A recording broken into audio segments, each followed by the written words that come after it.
बिस्मिल्लाहिर्रहमानिर्रहीम। आज की वीडियो में हम बात कर रहे हैं इंश्योरेंस ऑर्डिनेंस के सेकंड एपिसोड के साथ, और इसमें हम बात करेंगे बेसिकली जो इंश्योरेंस ऑर्डिनेंस 2000 है, इसके डेफिनेशन के हवाले से और इसके थ्रू जो रजिस्ट्रेशन की प्रोविजंस हैं उसके हवाले से। तो जैसा कि आपको मालूम है कि इंश्योरेंस जो एक्ट था 1938, जिसको रिप्लेस किया था इंश्योरेंस ऑर्डिनेंस 2000 ने, तो अब इंश्योरेंस ऑर्डिनेंस 2000 के बाद अब आज हम बैठे हैं मार्च 2023 में। तकरीबन 23 साल इस ऑर्डिनेंस को क्या कहते आए हो गए हैं, और जाहिर है कि फिर बहुत सारी ऐसी चीज़ें हैं जो कि या तो आउटडेटेड हो गई हैं,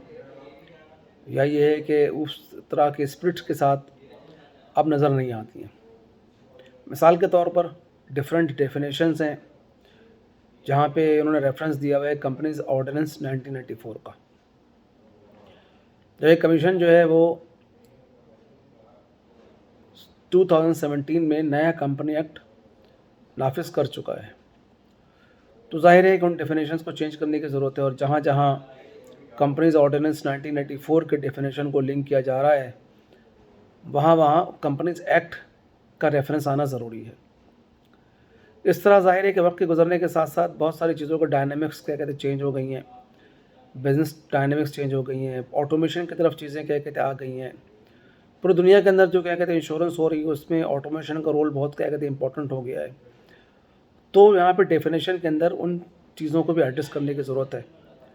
इस तरह बहुत सारे डेफिनेशन हैं जो सीरियस से क्या कहते हैं इंश्योरेंस ऑर्डिनेंस में अवेलेबल ही नहीं है। जैसे मिसाल के तौर पर जब इंश्योरेंस ऑर्डिनेंस 2000 आया, उसके बाद बहुत डेवलपमेंट हुई है। 2005 में डेडिकेटेड तकाफुल रूल्स क्या कहते आए, 2012 में जो है वो फिर विंडो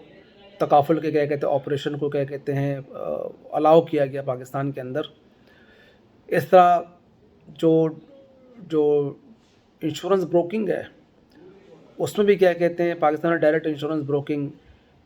अलाउ है, इनडायरेक्ट जो यानी री इंश्योरेंस ब्रोकिंग अलाउ नहीं है। तो री इंश्योरेंस ब्रोकरेज के हवाले से भी डेफिनेशंस जो में मिसिंग महसूस होता है कि ये चीज़ें मिसिंग है जो आनी चाहिए। बाद में मार्केट ने डेवलप किया, उसमें जो है वो क्रॉप इंश्योरेंस और चीज़ें भी क्या कहते हैं आई हैं, तो उन चीज़ों को भी क्या कहते हैं हमें कैटर करने की ज़रूरत है। इसके अलावा आज जो हम रिव्यू कर रहे हैं वो हैं आपके रजिस्ट्रेशन की जो वो हैं सेक्शंस हैं।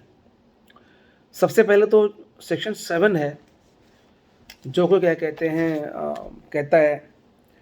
कि जी जो भी इंश्योरेंस कंपनी पाकिस्तान में रजिस्टर्ड होगी उसको सेक्शन 7 के तहत रजिस्टर होना होगा। अब सेक्शन 7 के अंदर जो है वो लाइफ इंश्योरेंस की और नॉन लाइफ इंश्योरेंस की बात करता है, और जो री इंश्योरेंस है उसको भी नॉन लाइफ इंश्योरेंस के डेफिनेशन के अंदर फॉल कराता है, और उसकी रजिस्ट्रेशन भी सेक्शन 7 में डील होती है। जबकि री इंश्योरेंस जो है वो एक बिल्कुल सेपरेट बिजनेस है, और जाहिर है कि जो नॉन लाइफ इंश्योरेंस है वो क्या कहते हैं जो नॉन लाइफ इंश्योरेंस हैं, प्रॉपर्टी की इंश्योरेंस हैं, वो इंश्योरेंस को डील करते हैं, वो इंडिविजुअल को डील्स करती हैं, इंडिविजुअल और या इदारों को। जबकि री इंश्योरेंस का काम क्या कहते हैं इंश्योरेंस कंपनीज के रिस्क को क्या कहते हैं टेकअप करना होता है, उनके रिस्क एपेटाइट को देखना होता है, उनके रिस्क को ऑब्जॉर्व करना होता है, उनको जो है पाकिस्तान में कंडूसिव इन्वायरमेंट प्रोवाइड करना होता है। तो री इंश्योरेंस का फंक्शन क्या कहते हैं बिल्कुल एक अलग फंक्शन है, और ये बात क्या कहते हैं महसूस होती है कि जी री इंश्योरेंस की डेफिनेशन भी सेपरेट होनी चाहिए थी, और इस तरह से जो रजिस्ट्रेशन की जो क्लॉज है वो भी क्या कहते हैं सेपरेट क्या कहते हैं जब नया इंश्योरेंस ऑर्डिनेंस क्या कहते डेवलप किया जाए तो उसमें री इंश्योरेंस के वाले से रजिस्ट्रेशन के सेपरेट प्रोविजंस क्या कहते हैं डाले जाएँ। इसलिए कि ज़ाहिर है कि वहाँ पर डॉक्यूमेंट्स भी तो दूसरे टाइप की रिक्वायर होती हैं, जो री इंश्योरेंस अरेंजमेंट्स होती हैं उसका भी स्कोप, नेचर, क्वांटम, एक्सटेंट क्या कहते हैं बहुत हाई क्या कहते होता है, और जाहिर है कि वो पूरे कंट्री के रिस्क को लेके क्या कहते चल रही होती हैं। ठीक है, इस तरह से जाहिर है कि पाकिस्तान में वन एंड ओनली वन री इंश्योरर है इस वक्त, पाकिस्तान री इंश्योरेंस कॉर्पोरेशन। ज़ाहिर है फ्यूचर में इस बात की एवेन्यू को भी देखना चाहिए कि प्राइवेट सेक्टर को भी जो है री इंश्योरेंस लाइसेंसिंग रिजीम के अंदर अलाउ ज़ाहिर है कि एसएससीबी करेगा, डेफिनेटली इसके अंदर कंसल्टेशन क्या कहते होगा। अभी भी कुछ लोगों ने क्या कहते हैं एसएससीबी में जो है एप्लीकेशंस क्या कहते हैं फाइल की हुई है सेपरेट इंश्योरेंस कंपनीज़ को करने के लिए। कुछ जो है वो फॉरेन इन्वेस्टर्स हैं, कुछ लोकल्स हैं जो कि क्या कहते हैं इस प्रोसेस के अंदर क्या कहते हैं तो एक सेपरेट इंश्योरेंस की रिजीम भी होनी चाहिए जो कि इंश्योरेंस ऑर्डिनेंस 2000 के अंदर मिसिंग है। इस तरह से जो इंश्योरेंस इंटरमीडियरी होती है, उस जैसे इंश्योरेंस सर्वेयर है उसको वो डील करते हैं सेक्शन 112 में, जो इंश्योरेंस की जो ऑथराइज सर्विंग ऑफिसर उसको 113 सेक्शन में डील करते हैं, इंश्योरेंस ब्रोकर के लाइसेंस को 102 सेक्शन में डील करते हैं। तो ये सब चीज़ें एक जगह होनी चाहिए, यानी एक चैप्टर सेपरेट जो है वो रजिस्ट्रेशन का क्या कहते हैं होना चाहिए। उसके अंदर जो है वो तमाम जो रजिस्ट्रेशन के जितने भी प्रोसेसेस हैं उनको एक जगह पे क्या कहते हैं लेकर आएँ, चाहे लाइफ इंश्योरेंस हो, चाहे नॉन लाइफ इंश्योरेंस हो, चाहे री इंश्योरेंस कंपनीज हो चाहे, तो उसको उसके सारे एक जगह पे लेकर आए। ब्रोकरेज है, इस तरह से री इंश्योरेंस ब्रोकर क्या कहते हैं अलाउ नहीं होता, इसके से क्या कहते हैं बहुत बड़ा जो डॉलर की फ़्लाइट हो जाती है पाकिस्तान से बाहर। तो इन इश्यूज़ को भी क्या कहते हैं एड्रेस करने की ज़रूरत है आगे जो नए इंश्योरेंस ऑर्डिनेंस है। और इस तरह से इंश्योरेंस सर्वेयर के जो लाइसेंसेज हैं, ब्रोकर के लाइसेंसेज हैं, इनको भी क्या कहते हैं देख इसको फिर एक बहुत बड़ा लकूना और एक कंट्राडिक्शन जो है वो ये है कि जब इंश्योरेंस ऑर्डिनेंस के तहत इंश्योरेंस कंपनीज को लाइसेंस जब ग्रांट किया जाता है तो वो परपेचुअल है, यानी उसमें ये होता है कि जब तक कमीशन क्या कहते हैं रिवोक ना कर दे तो आप क्या कहते हैं अपने बिजनेस को कर सकते हैं, या तो कमीशन सेक्शन 63(1) में डायरेक्शन को इशू करे, आपका ऑपरेशन को सीज करे, अदरवाइज क्या कहते हैं बिजनेस कंडक्ट कर सकते हैं। जबकि दूसरी तरफ जो इंश्योरेंस ब्रोकर है या इंश्योरेंस सर्विंग है उनको कमीशन 1 साल के लिए लाइसेंस क्या कहते हैं ग्रांट करता है,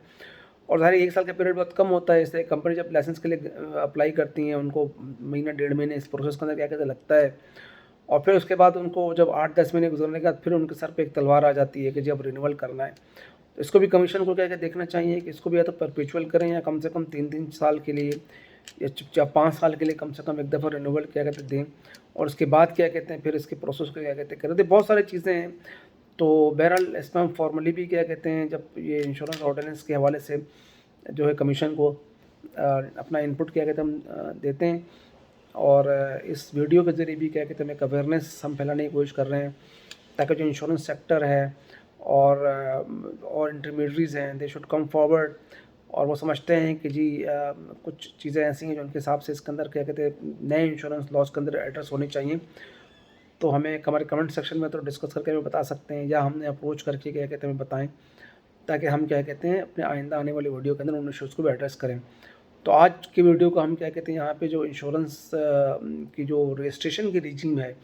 इस हद तक क्या कहते रखते हैं। इंशाल्लाह अगले वीडियो के अंदर फिर हम क्या कहते हैं सेक्शन 11 का क्या कहते हैं रिव्यू करेंगे और उसको फिर क्या कहते हैं हम देखेंगे। ठीक है, तो उम्मीद है कि क्या कहते हैं आपको आज का लेक्चर क्या कहते हैं पसंद आया होगा। अगर आपको हमारा लेक्चर पसंद आया तो हमारे चैनल को लाइक करें, सब्सक्राइब करें। Thank you very much.